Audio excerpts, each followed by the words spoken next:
We've now farmed down all the stamina we had left remaining on day 2, and we've reached account level 24. At this point, the most important thing we have to focus on is upgrading the skills on our Gray and Kazuyo so that our Doki Doki Nightmare 3 team is super safe on auto. The other important thing on day 3 is it's now time for us to start getting our DPS ready for Doki Doki 3.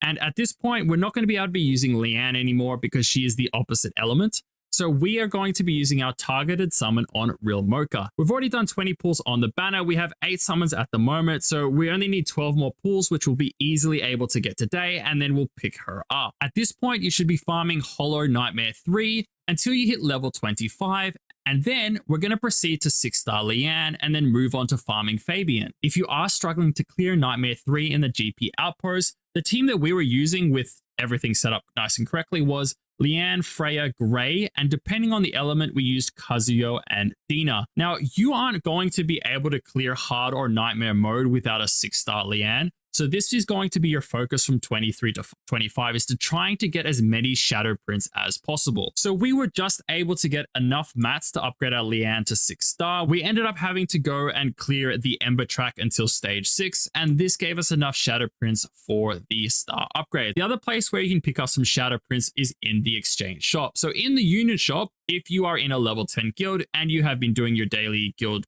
stuff, you would be able to buy the red shadow print from here. Unfortunately, my guild is very low level, so we can only exchange for these ones at this present point in time.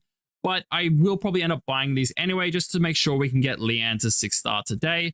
In the summon shop, on this account, I might end up buying the red shadow print, but I do recommend people actually save for the perfect lattice. I do feel like this is a more important purchase.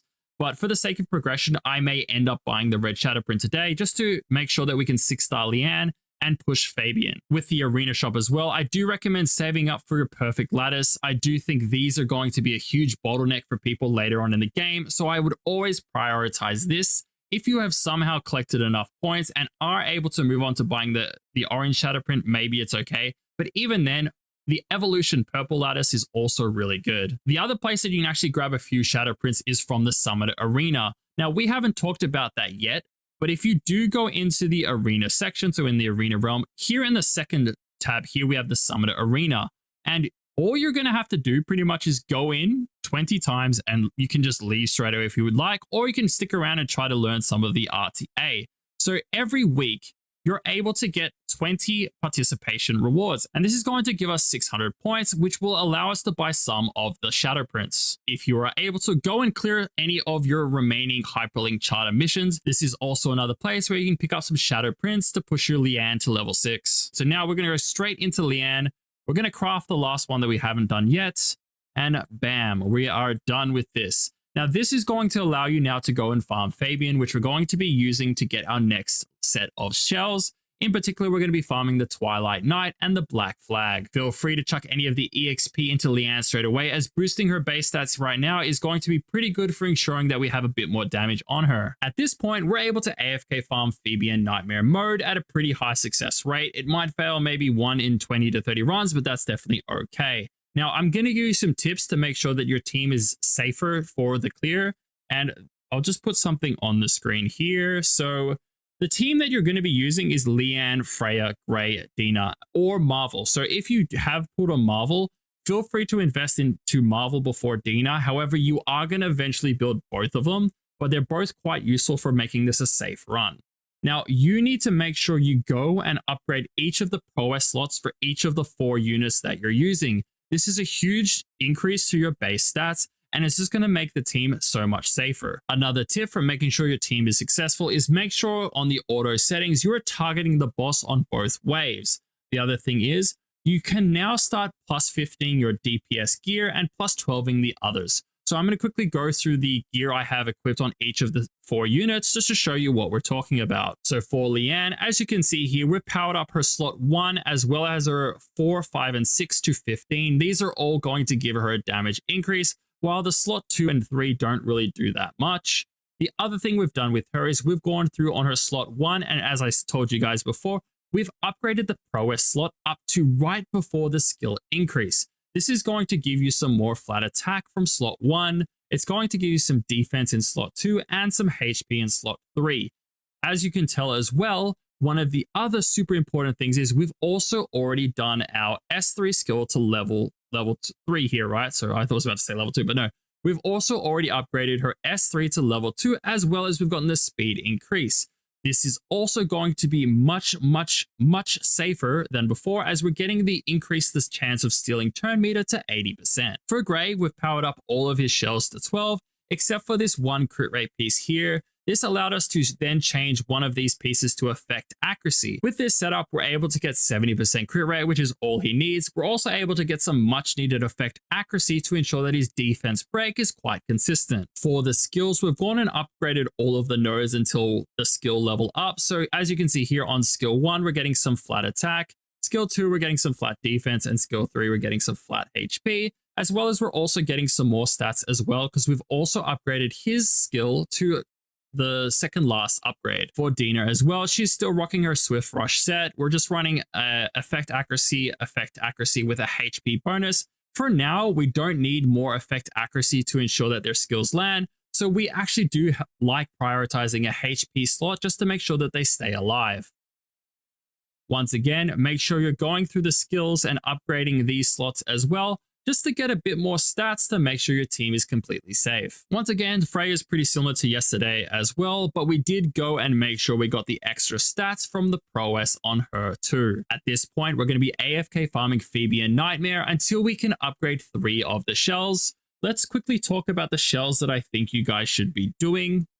So as you can see here on the screen, I recommend people upgrade 2 of the Twilight Knights. One, you're looking for Onslaught and Harvest, and the other one you're going to be looking for Onslaught and Swift Rush.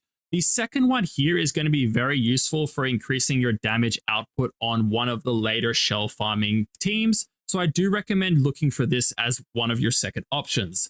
The other one that you can probably upgrade is the Black Flag.